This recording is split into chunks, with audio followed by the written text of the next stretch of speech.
안녕하세요. 진리에 헌신하는 교회 다양한 기독교 지식 TV입니다. 1년 전에 기독교 세계사 초기 기독교 역사를 예수님 죽음과 부활 이후 AD 500년까지 내용의 동영상을 올렸습니다. 오늘은 중세 기독교와 르네상스 시대 내용을 AD 500년부터 1600년도까지 다루도록 하겠습니다. 이렇게 초기 기독교 시대를 AD 1년부터 AD 500년까지 내용을 올렸습니다. 이제 두 번째 시간, 중세 및 르네상스 기독교 시대 AD 500년부터 1600년도까지 내용을 요약해서 설명드리겠습니다. 첫 번째로 이슬람 세계입니다. 무하마드가 나타났으며 622년 이슬람 원년 헤지라를 지정합니다. 이때는 무하마드가 박해를 피해 메카에서 메디나로 이동한 해를 가리킵니다. 632년, 661년 정통 칼리프 시대입니다. 무하마드의 직계 동료 4명이 차례로 선출되어 이끌게 되고 이슬람 기틀을 형성한 시기입니다. 칼리프란 무하마드의 계승자로 최고 종교 정치 지도자를 가리킵니다. 661년부터 750년 우마이야 왕조, 칼리프 시대 종교를 뜻하고 세수 왕조로 변모한 시기입니다. 인도부터 스페인까지 대제국을 건설해야 되는데 여기에 지도를 보면 이게 우마이야 왕조 시대에 점령한 시기입니다. 1500년부터 1510년 아바스 왕조, 이슬람 제2대 통일왕조 시대이고 이슬람 황금시대를 구현하였습니다. 그 다음으로 비잔티움 동로마 제국입니다.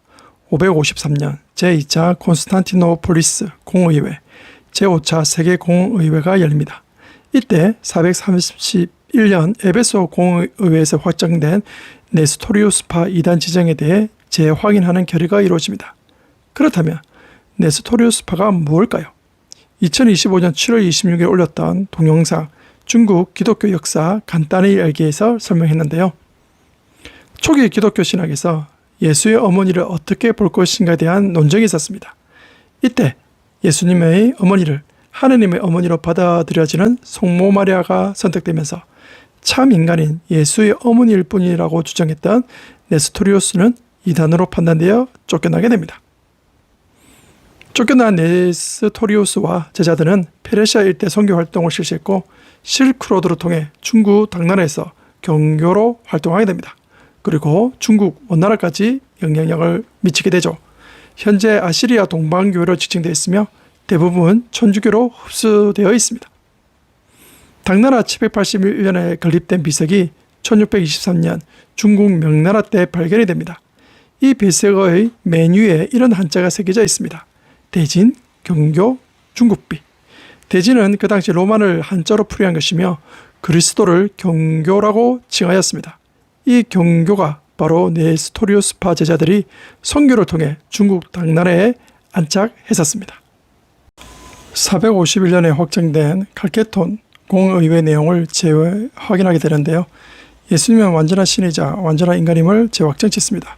하지만 일부 교리에서 로마 가톨릭의 반발이 있었으나 동로마 제국 황제의 압박과 유배로 로마 가톨릭 교황이 굴복을 당하게 됩니다.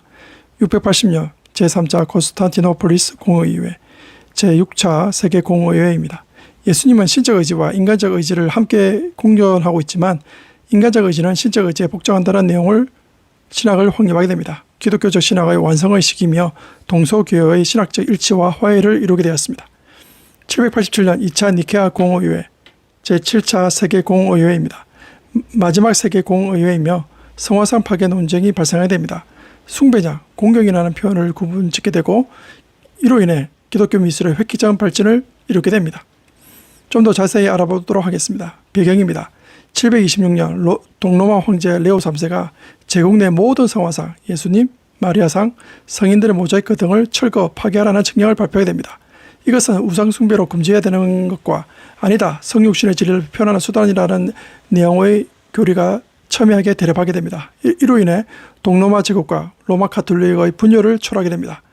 그 다음으로 왕이 된 어린 콘스탄티노스 6세 대신에 왕후 이레네가 수렴 청정하면서 공의회를 소집하게 됩니다. 동로마 주교 약 300명 정도와 로마 교황 사제들이 참석하여서 숭배와 공경의 구분을 확립하게 됩니다. 성화상에 표현하는 공경은 그 성화상에 나타내는 원형인 예수 그리스도에게 전달되는 것으로서 성화상 제작과 공경은 정다단한 내용의 교리를 확립하게 됩니다. 이로써 7차 세계 공의회가 완성되고 동방 종교회와 가톨릭 교회가 모두 보편적 공의회로 인정하는 7차 공의회가 되었지만 이것이 곧 마지막 공의회가 되었습니다. 동서방의 갈등이 심화됨으로써 로마 교황청은 동로마 제국 대신 프랑크 왕국의 카를로스 대제를 보호자로 선택한 결정적 계기가 되었습니다. 영국으로 가보도록 하겠습니다. 2세기 말에서 3세기 초에 기독교가 형성되었고 431년경 성 페트렉이 아일랜드 선교를 시작하게 됩니다.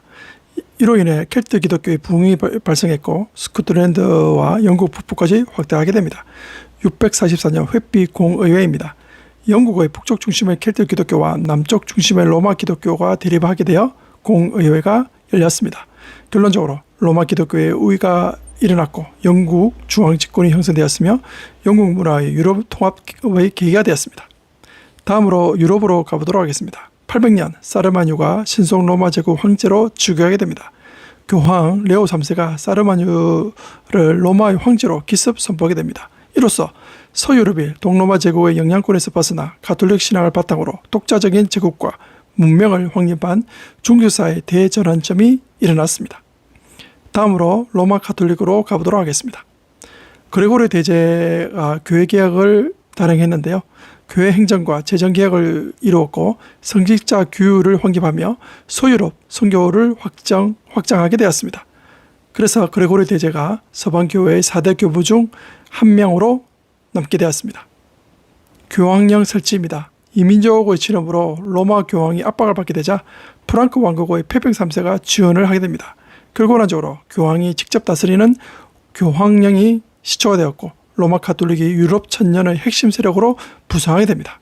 그리고 페펙 3세는 프랑크 왕국의 정통성을 확보하게 됩니다.